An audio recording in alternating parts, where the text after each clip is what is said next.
Decreto-Lei nº 911, de 1º de outubro de 1969.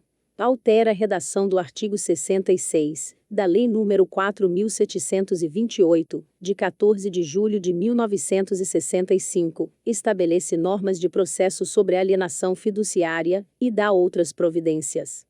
Os ministros da Marinha de Guerra, do Exército e da Aeronáutica Militar, usando das atribuições que lhes confere o artigo 1º do Ato Institucional nº 12, de 31 de agosto de 1969, combinado com o parágrafo 1º do artigo 2º do Ato Institucional nº 5, de 13 de dezembro de 1968, decretam: artigo 1º.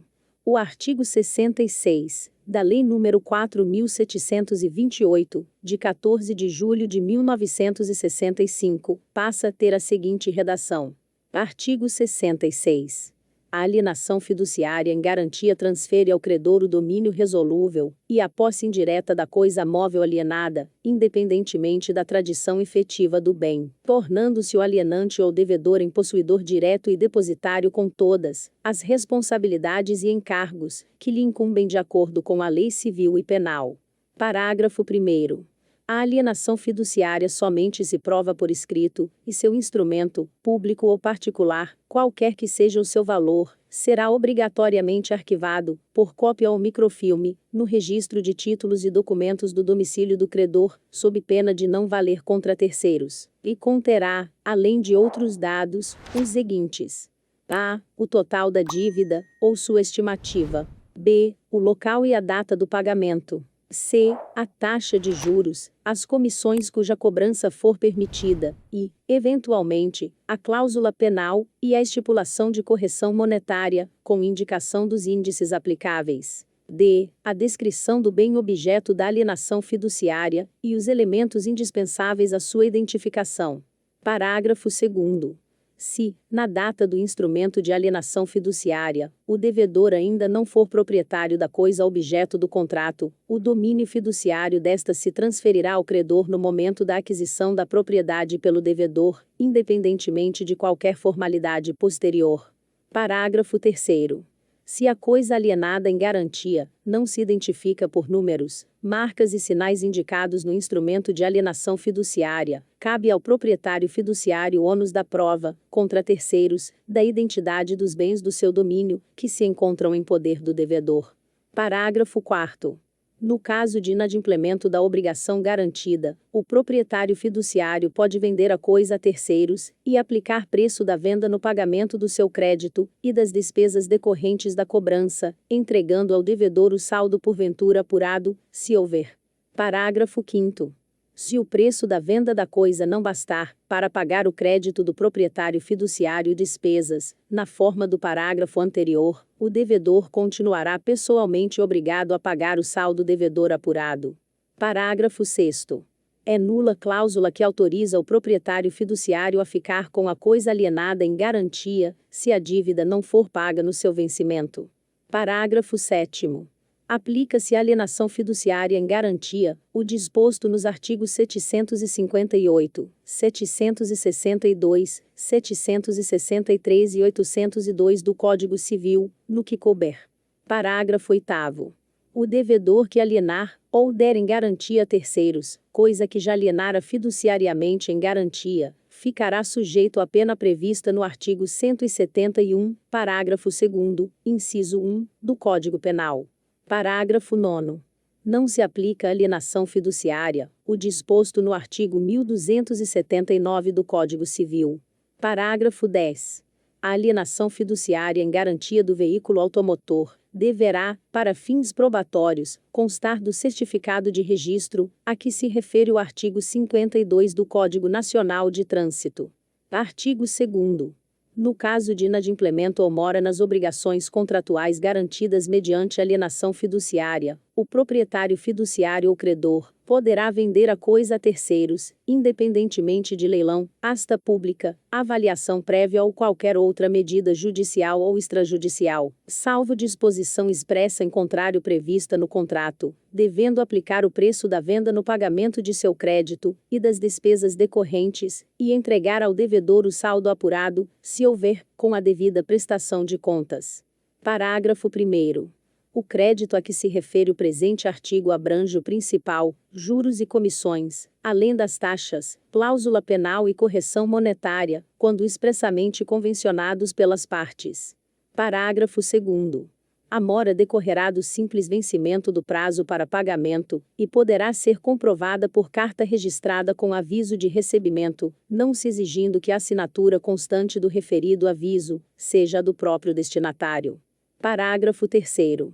A mora e o inadimplemento de obrigações contratuais garantidas por alienação fiduciária, ou a ocorrência legal ou convencional de algum dos casos de antecipação de vencimento da dívida facultarão ao credor considerar, de pleno direito, vencidas todas as obrigações contratuais, independentemente de aviso ou notificação judicial ou extrajudicial. Parágrafo 4º. Os procedimentos previstos no caput, e no seu parágrafo 2º, aplicam-se às operações de arrendamento mercantil previstas na forma da Lei nº 6.099, de 12 de setembro de 1974. Artigo 3º. O proprietário fiduciário ou credor poderá, desde que comprovada a mora, na forma estabelecida pelo parágrafo 2º do artigo 2º, ou inadimplemento, requerer contra o devedor ou terceiro, a busca e apreensão do bem alienado fiduciariamente, a qual será concedida liminarmente, podendo ser apreciada em plantão judiciário. Parágrafo 1º. 5 dias após executada a liminar mencionada no caput, consolidar-se-ão a propriedade, e a posse plena e exclusiva do bem no patrimônio do credor fiduciário, cabendo às repartições competentes, quando for o caso, expedir novo certificado de registro de propriedade em nome do credor, ou de terceiro por ele indicado, livre do ônus da propriedade fiduciária. Parágrafo 2º.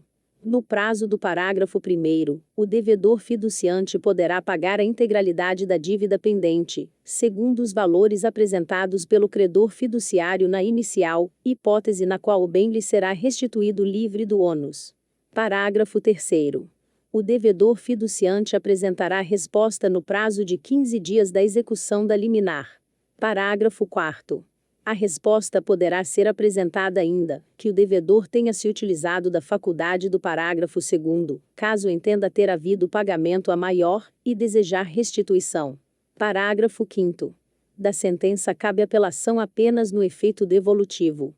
Parágrafo 6º.